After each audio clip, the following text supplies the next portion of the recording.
তখনই সিদ্ধান্ত নেওয়া হয় যে আগামী বছরে ব্রিগেডে 1,00,000 কণ্ঠে করা হবে। সেখানেও দেখলো ভিড় উপচে পড়ছে। আর এবছরে পুনরায় 2025 সালের 7ই ডিসেম্বর ওই ব্রিগেড প্যারেডেই হলো 5,00,000 কণ্ঠে গীতা পাঠ। যাদের আমরা তথাকথিত নাস্তিক বলে মনে করি, তারাও পর্যন্ত গীতা পাঠ করেন। বর্তমান সমাজে যাদের আমরা বিধর্মী বলে ভাবি, তারাও গীতা পাঠ করেন। গীতা এমন একটা শাস্ত্র, কোনো ধর্মেরই নয় গীতা। তাহলে আমরা এই যে ব্রিগেড প্যারেডে বা বিভিন্ন জায়গায়, তো এইগুলো কিসের প্রভাব? এগুলো অবশ্যই রজগুণের প্রভাব। কেন? মাননীয় প্রিয় দর্শক, আমি চন্দন চক্রবর্তী, সাধক অলৌকিক রহস্য ইউটিউব চ্যানেলে আপনাদের স্বাগত জানাই। আজকে একটি অন্যরকম বিষয় নিয়ে আপনাদের কাছে আমি হাজির হয়েছি। সম্পূর্ণ একটি নতুন পডকাস্ট ভিডিও, যে ভিডিওতে আপনাদের কাছে আমি তুলে ধরব এমন একটি নির্দিষ্ট বিষয় সম্পর্কে, যেটি সত্যি সত্যি আলাদাভাবে অন্তত আমি সমাজ মাধ্যমে কোথাও আলোচিত হতে দেখিনি। সেটি হলো যে ব্যস্ততম জীবনে হিন্দু ধর্মের ধর্মগ্রন্থ হিসাবে গীতাকে আমরা নিজেদের জীবন চর্চায় কতটা রাখতে পেরেছি। কেন এই কথা আসছে? এটি প্রাসঙ্গিক এই কারণে যে এর আগের বছরও ঘটেছে, ব্রিগেড প্যারেড গ্রাউন্ডে প্রায় 5,00,000 কণ্ঠে গীতা পাঠের যে অনুষ্ঠান, তাতে বহু মানুষ যোগদান করেছেন, বহু মানুষ তাতে অংশ নিয়েছেন, বহু পবিত্র মানুষ সেই ধর্মীয় পরিবেশে নিজেদের আধ্যাত্মিক স্নান সম্পন্ন করেছেন। কিন্তু বাস্তব জীবনে সেখানে কি সব কিছু শেষ হয়ে যায়? সেই গীতা পাঠটুকু আমরা আমাদের জীবনে কতটা ধারণ করছি, কতটা সেটাকে ব্যবহারিকভাবে আমরা আত্মস্থ করতে পারছি, এই বিষয়টিকে নিয়ে আজকে আমাদের সামনে উপস্থিত হয়েছেন আপনাদের পূর্ব পরিচিত মাননীয় ডক্টর রজত গোপ। রজতবাবু, আপনাকে সাধক অলৌকিক রহস্য চ্যানেলে আমি স্বাগত জানাই। এই বিষয়টিকে নিয়ে, অর্থাৎ গীতা পাঠের যে মহাযজ্ঞ আমরা দেখছি হচ্ছে ব্রিগেড প্যারেড গ্রাউন্ডে 5,00,000 কণ্ঠে গীতা পাঠ, সবই ঠিক আছে এবং সেটা আরও বছরের পর বছর ধরে এগিয়ে থাক, স্থায়ী হোক, আমরা সকলে সেটা কামনা করি। কিন্তু আমাদের ব্যবহারিক বাস্তব জীবনে এই চর্চার বিষয়টিকে আমরা কতটা রাখতে পারছি বা রাখা উচিত, যাই হোক, এই সম্পর্কে যদি তুমি তোমার বক্তব্য বা দৃষ্টিভঙ্গি তুলে ধরো। আমরা ইদানিং খুব সম্ভবত 2023 সালে আমরা প্রথম জানতে পারি যে কলকাতার ব্রিগেড প্যারেড গ্রাউন্ডে সনাতনী সংস্কৃতি সংসদ থেকে 1,00,000 কণ্ঠে গীতা পাঠ আহ্বান করা হয়েছে। সেটি অবশ্যই হয়েছিল এবং যেটা মিডিয়াতে প্রচার, লক্ষেরও বেশি, প্রায় 1,50,000 উপরে মনে হয় ভক্তবৃন্দ, সাধুসন্ত ওখানে উপস্থিত হয়েছিলেন। বেশ, এর ইতিহাস কি? এর ইতিহাস নাকি 2022 সালে সম্ভবত নবদ্বীপে বা মায়াপুরে কোথাও 5,000 কণ্ঠে গীতা পাঠ দিয়ে সূচনা হয়। সেখানে 5,000 বলে দেখা যায় প্রায় 10,000-এর মতো ভক্তবৃন্দ উপস্থিত হয়। তখনই সিদ্ধান্ত নেওয়া হয় যে আগামী বছরে ব্রিগেডে 1,00,000 কণ্ঠে করা হবে। সেখানেও দেখলো ভিড় উপচে পড়ছে। তার পরের বছরও 1,00,000 কণ্ঠে হয়েছিল শিলিগুড়ি কোনো একটা জায়গায়। আর এবছরে পুনরায় 2025 সালের 7ই ডিসেম্বর ওই ব্রিগেড প্যারেডেই হলো 5,00,000 কণ্ঠে গীতা পাঠ, যেখানে মূল ওই একই সংস্থা কর্তৃক আহত হয়েছিল, যেখানে এবছরে এসেছিলেন গীতা মনীষী জ্ঞানানন্দ মহারাজ, এসেছেন বাগেশ্বর ধাম সরকার ধীরেন্দ্র শাস্ত্রী, রীতাম্ভরা দিদিমা সহ বিভিন্ন রাজ্য থেকে, বিভিন্ন প্রদেশ থেকে সাধু সন্ত মহামণ্ডলেশ্বর, অনেক জ্ঞানী গুণী সাধারণ মানুষ, নরনারী নির্বিশেষে সকলে উপস্থিত ছিলেন। বেশ ভালো কথা। তো আমার প্রশ্ন এই গীতা কবেকার? এই তো সেই কুরুক্ষেত্র ময়দান, মানে মহাভারতের অংশ। তো গীতা যজ্ঞ আমরা এইটা অনেক দিন ধরে আমরা শুনি, গীতা যজ্ঞ কবে হয়? অ্যাকচুয়ালি গীতাটা কবে হয়েছিল আমরা যেটা ইতিহাস সূত্রে জানি যে পবিত্র একাদশীর দিন এটা হয়েছিল। এবছর সম্ভবত যেটা 1 ডিসেম্বর পড়েছিল। বেশ, সেই একাদশীর দিনে গীতা জ্ঞান দেয়া হয়েছিল কুরুক্ষেত্র ময়দানে। সেই সময় সেইটাকে উপলক্ষ করে পরবর্তীকালে বিভিন্ন মঠ, মিশন বা ঘরে ঘরে অনেকেই গীতা যজ্ঞর আহ্বান করেন, সেই পবিত্র দিনটাকে উদযাপন করেন। খুব ভালো কথা। গীতাটা কি জিনিস? গীতা এমন এক ধর্মগ্রন্থ যা পৃথিবীর প্রায় সকল ভাষাতেই অনুদিত হয়েছে, প্রায়, এবং কত কোটি কোটি মানুষ এই গীতা পাঠ করেন। আমরা একটু আগে একটা পডকাস্টে নাস্তিক নিয়ে আলোচনা করছিলাম, যাদের আমরা তথাকথিত নাস্তিক বলে মনে করি, তারাও পর্যন্ত গীতা পাঠ করেন। এবং যাদের আমরা বিধর্মী বলে, বর্তমান সমাজে যাদের আমরা বিধর্মী বলে ভাবি, তারাও গীতা পাঠ করেন। গীতা এমন একটা শাস্ত্র।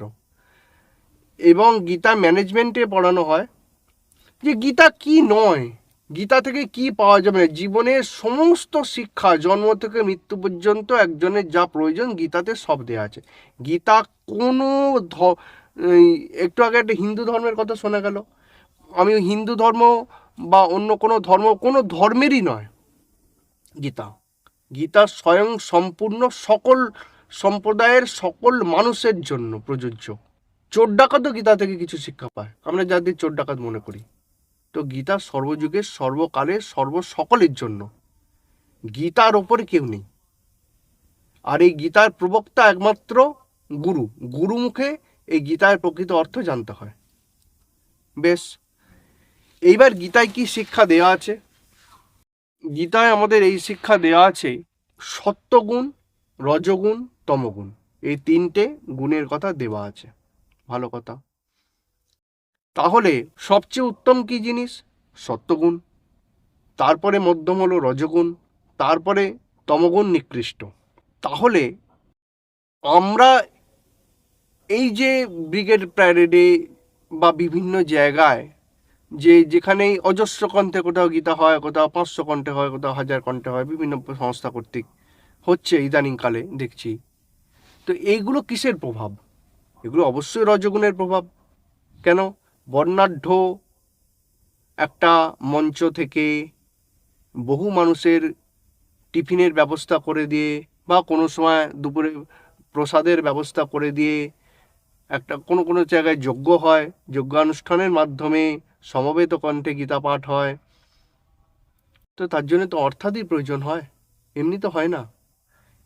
তো এই কাজটা করতে গেলে তো অর্থ লাগে। তাহলে যেখানে অর্থ, যেখানে সাজসজ্জা এত আছে, তো সেটার নামই তো রজগুণ। সত্যগুণে আমার এসব কিছু থাকবে না, তমগুণ আরও নিকৃষ্ট। তথাপি আমি বলবো, কিছু না করার থেকে কিছু করা ভালো।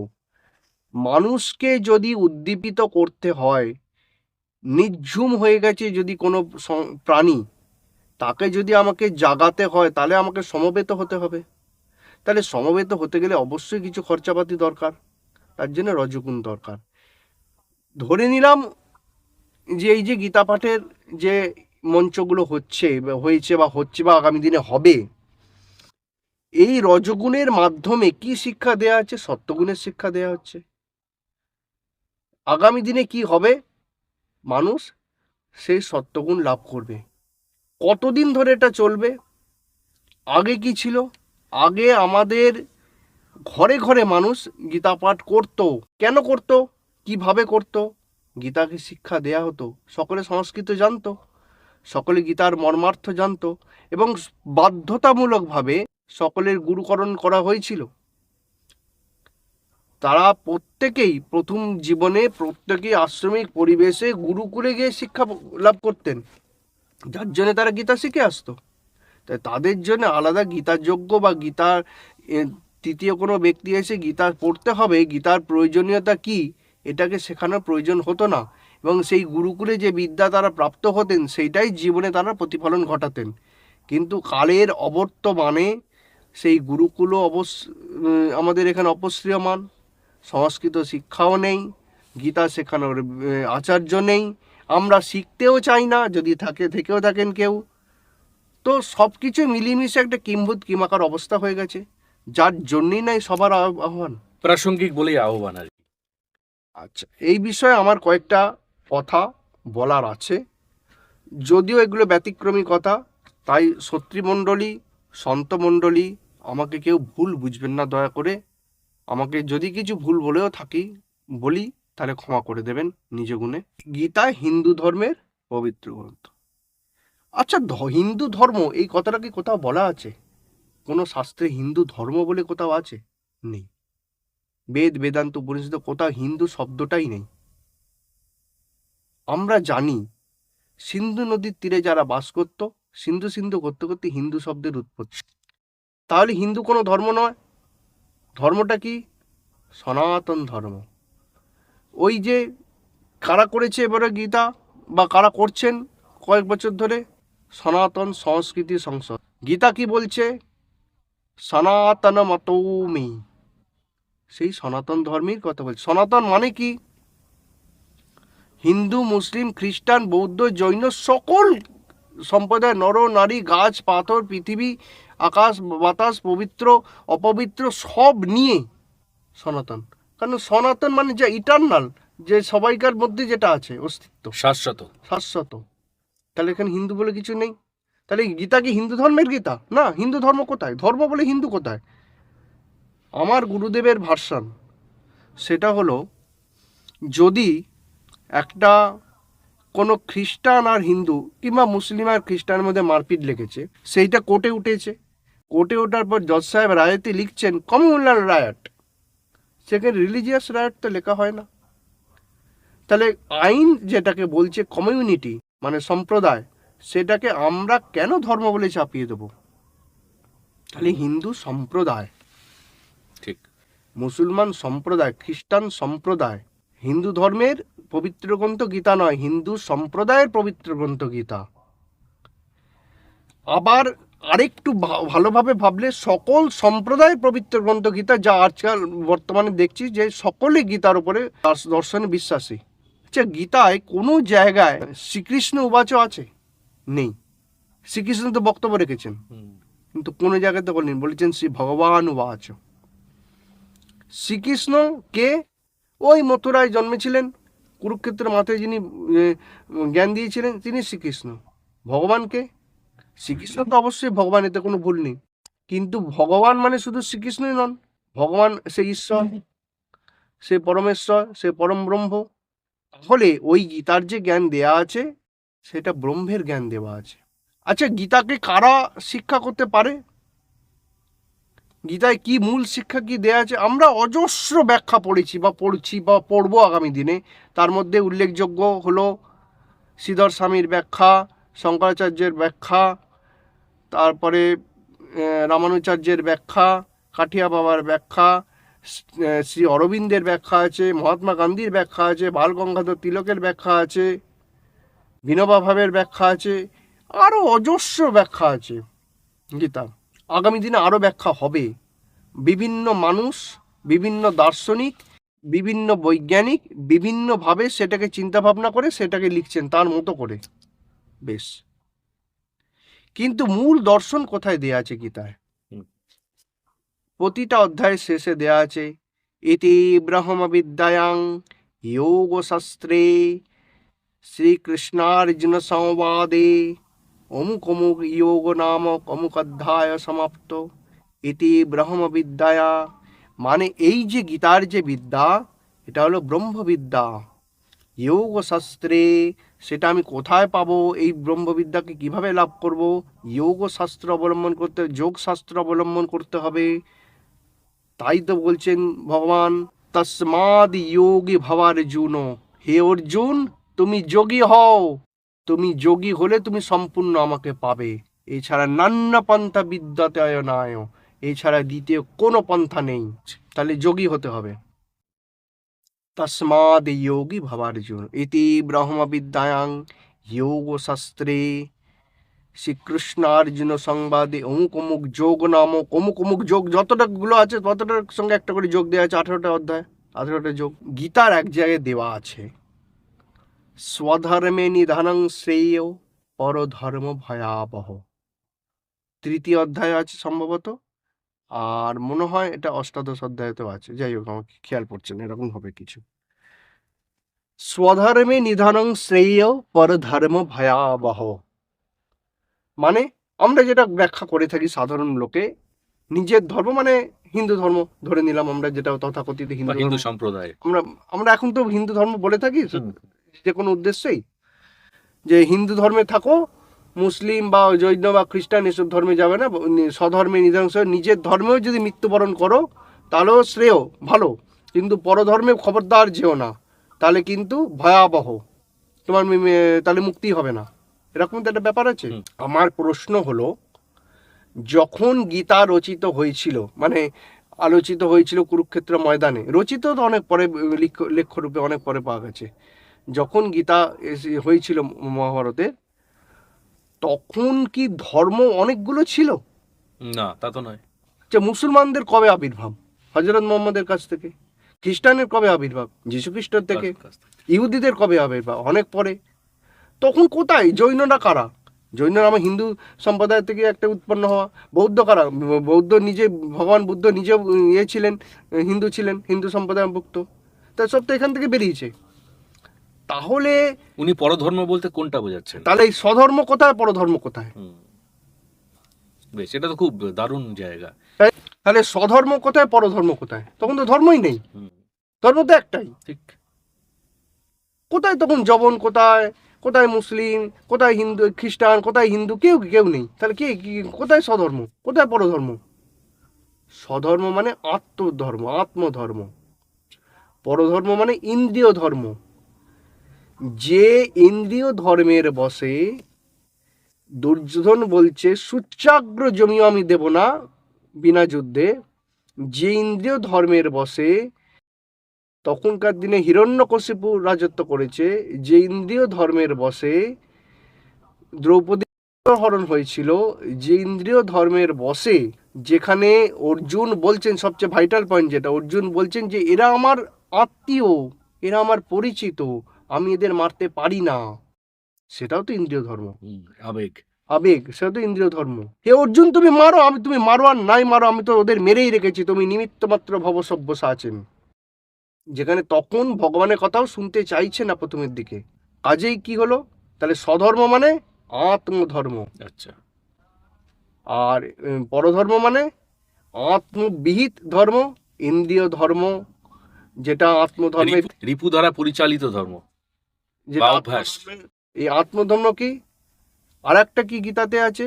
সহজং কৌন্তেয়, যেটা আমরা সহজে প্রাপ্ত হই। কোনটা?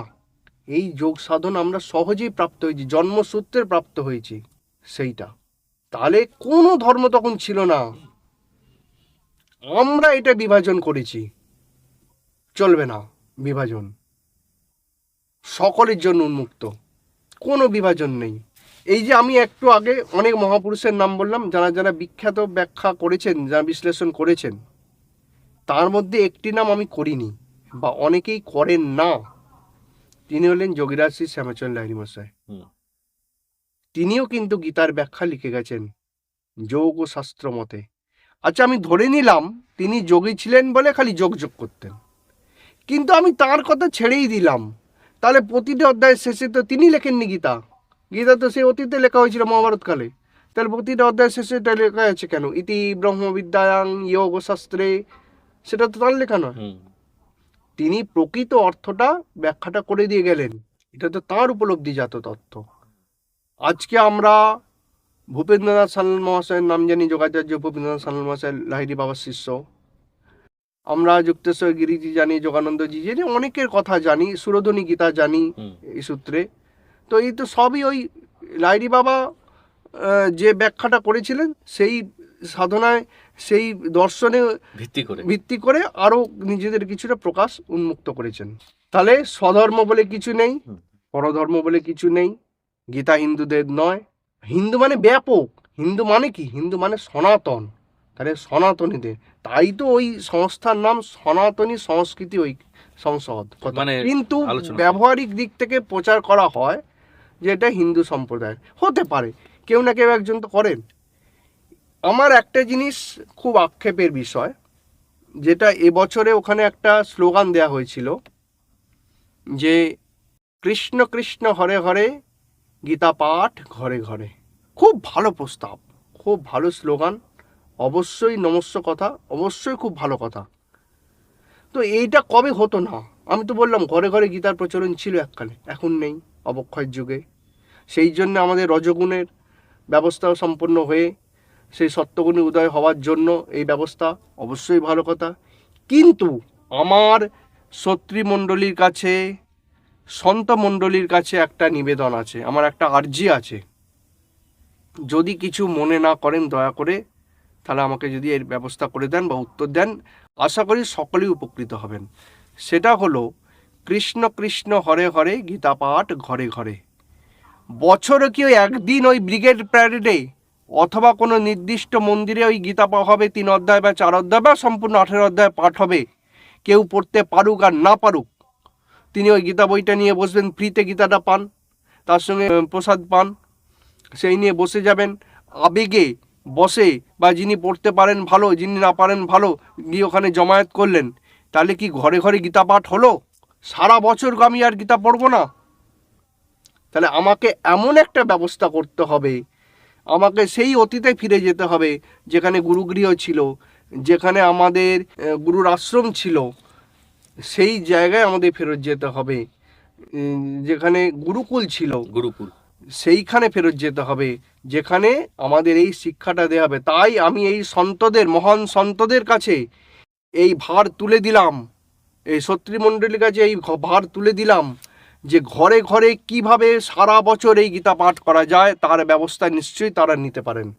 এবং জিনিসটাকে আরো চালিয়ে নিয়ে যাওয়া, এটা বছরে একবার হয়তো একটা সম্মেলন হলো রজগুণের মাধ্যমে, সেইখানে সকলে সমবেত হলে কে কতটা শিখেছে সেটার একটা সমবেত হলো, মানুষ সেখানে একটা জমায়েত হলো, একসঙ্গে মিলিত হতে পারলো, একটা আনন্দের উদ্রেক হলো, বেশ ভালো কথা। কে কতটা শিখেছে হয়তো সার্টিফিকেটও পেলো কেউ। কিন্তু সারা বছর তাকে ঘরে ঘরে যেন গীতা পাঠ হয়, এই যে নারা দেয়া হয়েছিল, এই যে স্লোগানটা উঠেছিল, সেইটা যেন প্রকৃত ব্যবস্থা করা হয়, কার্যকরী হয়। এবং এমন শিক্ষার ব্যবস্থা করতে হবে যে প্রত্যেকেই যেন ভারতবর্ষব্যাপী সকল মানুষ অথবা বিশ্বব্যাপী সকলে যেন এই গীতা পাঠ শিখতে পারে, এবং নির্দ্বিধায় সকলে ঘরে ঘরে যেন, যে কথাটা সন্তদের মুখে ঘোষিত হয়েছিল, সেই কথাটা যেন প্রকৃতপক্ষে সকল ঘরে ঘরে যেন গীতা পাঠ হয়। যদি শুল্ক লাগে, যার ক্ষমতা হবে দেবে, যদি শুল্ক হওয়ার ক্ষমতা না থাকে, তাহলে এই যে প্রোগ্রামটা হলো ওখানে, সেখানে কেউ না কেউ তো সহায়তা করেছিল, নিশ্চয়ই, নাহলে হতে পারে না।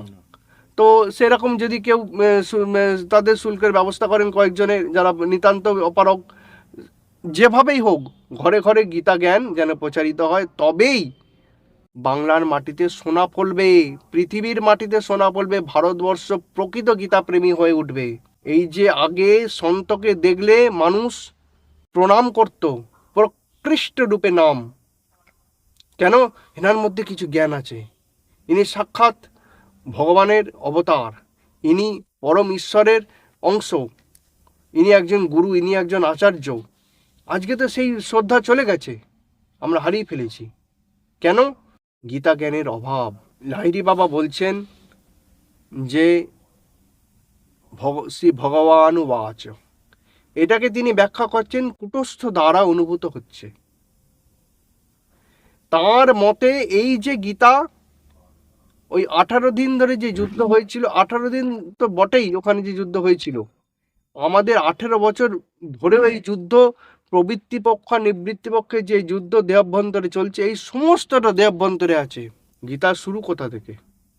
বিষাজ্য কি বলছে? ধর্মক্ষেত্রে কুরুক্ষেত্রে সমবেতয়ুত সবঃ মামক পাণ্ডবশ্চৈব কিম কুর্বত সঞ্জয়া। কি বলছে?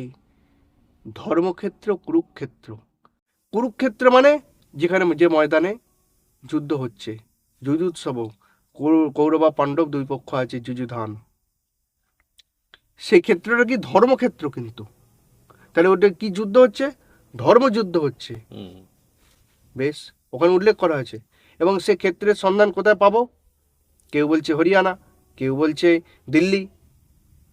বেশ, ঐতিহাসিকরা মাথা খুঁড়ে বেড়াচ্ছে। কিন্তু প্রকৃত ক্ষেত্র কথা কথা দেয়া আছে, ত্রয়োদশ অধ্যায় ফিরে গেলাম। ইদং শরীরং কৌন্তেয় ক্ষেত্রমিত্যভিধীয়তে। হে অর্জুন, এই শরীরটাই ক্ষেত্র। অর্জুন মানে কৌন্তেয় বলা হয়েছে ওখানে, কুন্তির পুত্র। এই শরীরটাই ক্ষেত্র দেয়াই আছে। গীতা তার ব্যাখ্যা দিয়ে দিয়েছে, আমার কোথাও জায়গায় ছুটতে হবে না। আমরা একটা কথা বলি যে গীতা মতে অনেকেই বলি, মন্মনা ভব মদ ভক্ত মদিয়াজি মাম নমস্কুরু। মন্মনা ভব মদ ভক্ত, আমার ভক্ত হও, মানে আমি শ্রীকৃষ্ণ ভগবান আমার ভক্ত হও। মদ ইয়াজি, আমাকে যজন করো। মাং নমস্কুরু, আমাকে প্রণাম করো। না, আচ্ছা, যিনি ভগবান হবেন বা গুরু হবেন, তিনি কখনো কি ঢাক পেটাবেন নিজের? আমি এমন কাজ করব, যদি আমি গুরু হই, আমি এমন কাজ করব শিষ্য আমাকে এমনি প্রণাম করবে। আমাকে বলতে হবে প্রণাম করতে, আমার আদর্শে সে প্রণাম করবে। ঠিক। আমি যদি স্বয়ং ভগবান হই, তাহলে আমি বলবো মনমনা ভব, তুমি আমাকে ভজনা করো। মদ ভব, আমার সঙ্গে চলো। মদ ইয়াজি, আমাকে যজন করো। মাং নমস্কুরু, আমাকে নমস্কার করো, তবে তুমি করবে। তাই যদি হয়, তাহলে অর্জুন প্রথমেই কি করেছেন? গীতার শিক্ষা কি বলছে? দুর্যোধন গেছেন, মাথার ওখানে গোড়ায় বসে আছে, অর্জুন বসে আছে পায়ের গোড়ায়। মহাভারত গল্প আছে তো। উঠে আগে অর্জুনকে দেখতে পেয়েছে, দুর্যোধন বলছে আমি তো আগে বসে আছি। বলে ঠিক আছে। অর্জুন বলছে যে ঠিক আছে, আমার কিছু লাগবে না। বলে আচ্ছা, আমার 18 অক্ষণীর সেনা তোমাকে দিয়ে দিলাম।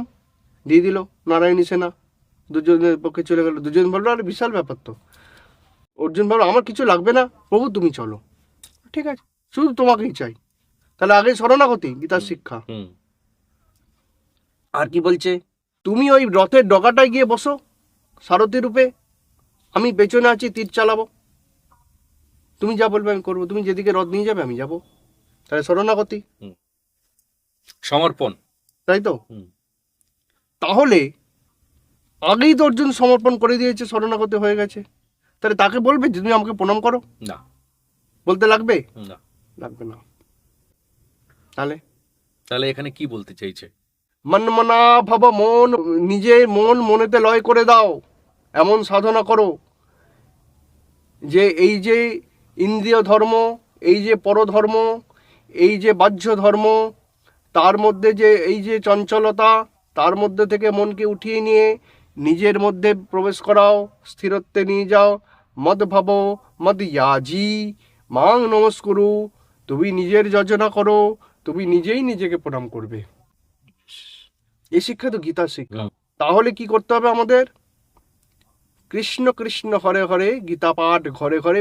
এই কথাটার সত্যতা অনুযায়ী প্রতিটা ঘরে ঘরে প্রতিদিন যদি অন্তত একটা শ্লোকও, এক অধ্যায় যদি না পারে, একটা শ্লোকও যদি সঠিকভাবে উচ্চারিত হয়, তার ব্যবস্থা করে দেওয়া। মূল কথা এটাই, সেটাকে জারি রাখতেই হবে।